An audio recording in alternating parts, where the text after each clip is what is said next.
I found out it's really a pain in the ass to try to urethane a fretboard that's already got frets in it. Yes. That's true. Yes. Yes.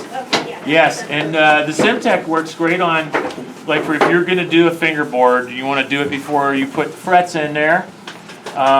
Do it on maple. Don't try to put Simtech over top of anything exotic. Quite honestly, it doesn't necessarily want to stick. It's quite strange how you can spray a neck completely with Simtech, and you have like let's say a rosewood fingerboard, and you spray the Simtech over the rosewood, and the rosewood stays wet while the rest of the neck hardens up nicely. So anytime I've done stuff for like Jackson or any customers, it's been on a maple fingerboard with the Simtech over top of it, because the Simtech does not like it. You got to jump through hoops sometimes to even spray a neck with Simtech with just a quarter inch of rosewood showing. You got to like degrease the hell out of it with lacquer thinner.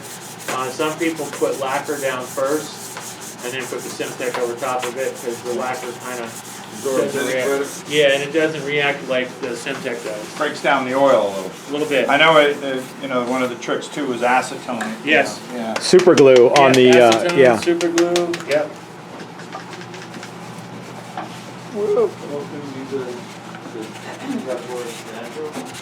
We're gonna oil them when we're all done. Yeah.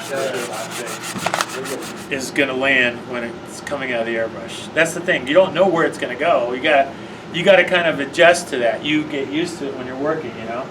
So the first thing I do is I'll start with dots. I want to do about an inch apart all the way across. What I'm trying to do here is keep them in line. Everything has a function. So right here what I'm doing is trying to keep the intervals, and I'm basically aiming at the ribs on this cardboard here. I'm going to do another set right underneath them. And this is going to basically set up for a whole series of little maneuvers we're going to be doing as far as what's involved called muscle memory, and it helps you to get accustomed to what you're going to be doing with your airbrush regards to the paint and applying it to the surface. And we're going to be doing a bunch of different little exercises that will help you feel a little bit more confident about doing it, not messing up your instrument. So generally with these things, there's a lot of ways you can do it. Oftentimes people will print dots up on paper. Di, did you do that? Yes, there's printed dots in everybody's packet. Okay, so there's printed dots in everybody's package. If you want, can you grab me one, Di? I don't have a package. So if you have, you didn't bring any extra. Hey, I did bring a long hose though. But I didn't give you the dots. You didn't give me the dots, all I right. didn't think you needed dots. So there's still somebody's Somebody dots else's package. I won't use it, but I'll show you guys. You can use that as well. So this is good for you too. I mean, if you don't want to, you know, I think the dots is an exercise in itself. You know, just doing the dots, keeping them in line, keeping the intervals themselves too. But you also have the dots here, which you can use for the next portion of the exercise I'm going to show you. So everything is, it's about this. It's almost like Tai Chi with an airbrush. You're doing this. You're not going like this. You know what I'm saying? You want the fluid movement of your whole body. It's a lot easier than the quirkiness of going like that. So you really kind of almost want to feel, if you want to stand, might be better for you, rather than feeling like you're, you know, sitting down and locked to the stool. I'm left-handed. I know you guys are saying, Jesus, Mike. But anyways, I'm left-handed. Now, with that being said, left-handers and right-handers have a natural ability in one direction and they struggle in the other. It's just the way it is. Sometimes when you're airbrushing, people have a tendency to have a harder time airbrushing upward than downward. So we're going to deal with all these things. Everything's going to be covered on this right now. So what I'm going to do is I'm going to go across on this row. I'm going to go left to right, and I'm going to stop. I'm not going to try to go or power through this whole thing.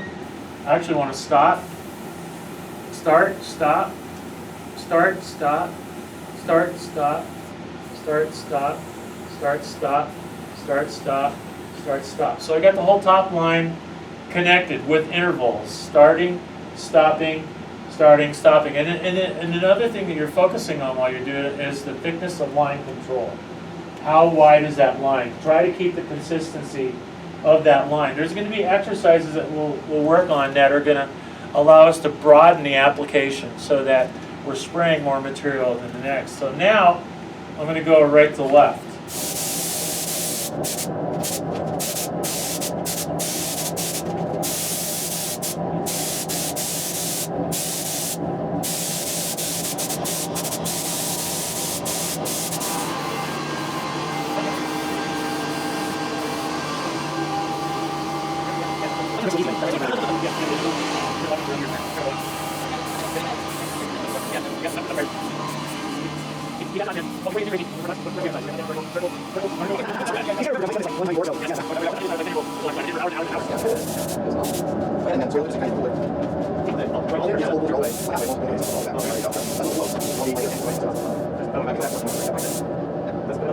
So what you're going to hear is everything there done on the sides first.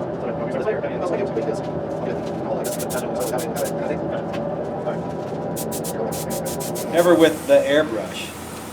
Seems to be working with a 0.2 tip coming out of the tall grass. He's just showing off. Working it. Oh yeah, look at that. Look at that control. Look at that little freehand script. He's just showing off now. He's just showing off.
Colors.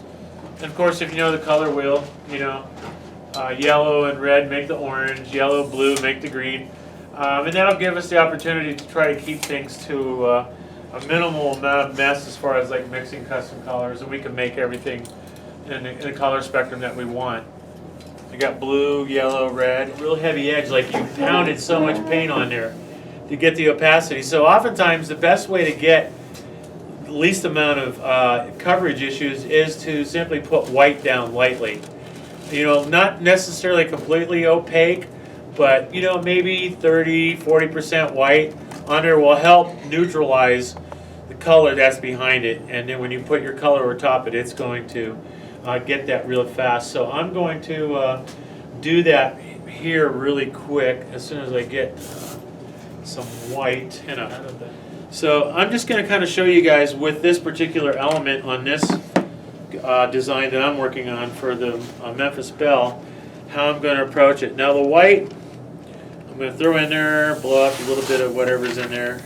It's a little thick, so I'm going to take some of my lacquer thinner. And I find that you'd be surprised at how far this stuff goes. So you don't necessarily have to fill the cup up. I find like just a little bit of white, you know, a little bit of reducer, but I'm going to leave some of this white in here because I'm going to be motoring ahead with other elements of this on white. So the first thing I'm going to do is look for my razor blade. Are we having fun yet? Perfect. Thank you. Always. Solve the problem. I know when you first start this, you're like, oh, how difficult can it be? It's just stripes. Yeah. And then you get into laying them out across through here. How do you make them transfer to that curve? And Yeah. they get to be a little time consuming. But I don't think I'm doing anything crazy anywhere else. I think time well spent, maybe? Yeah, yeah. No, it'll be a cool part of the graphic design on that instrument. It's just the irony of, you know, you're doing something so simple as just a stripe, and then how difficult it actually becomes translating it from front to back. All right, Doug, you ready for white? I think so. All right, white it is. What's going on over here, Mike? What are these guys? You guys are doing some stripes. He's doing a modern jet tail section off of an F16? F4. F4? F4. Cool. And then he's going to be spraying this black first, and he's going to be doing some red graphic elements particular to that plane. Yeah. And then this one's getting another P40 Warhawk as well. Doing both sides? I'd like to. There you go. Good. Yeah. So you that's saw getting that- that's getting the mouth. Yes. Yes. Yep. Yep. So we just kind of went over the transfer of the original graphic to protect for the white on there. We actually just went over that off to the side. The three of the guys are actually doing this. Yep. So this would be front side. This is back side. Okay. That's important. So yeah, if you take a good look inside your kit, Diana put together a bunch of really cool stuff. But it's got everything you could need and then even more. Yeah. Everything a girl Doug was stupid and jumped ahead and ruined my checkerboard. I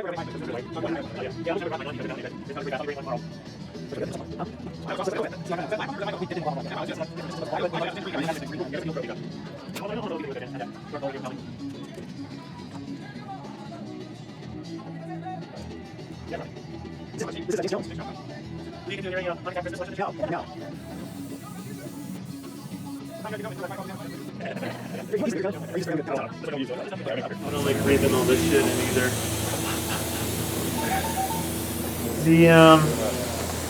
You want it white with yellow. So I just want to try to figure out exactly. I think you got this straight. All what you see here will be white. I mean, I know this is a negative. Only white.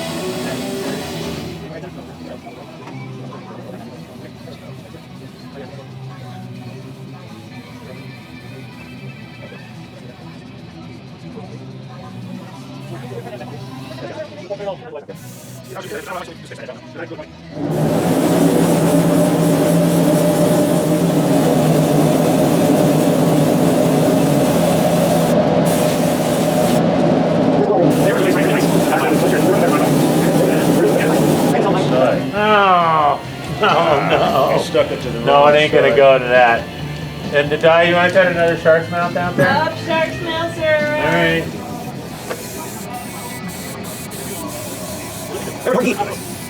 Yo, but I wanna play my guitar the only way I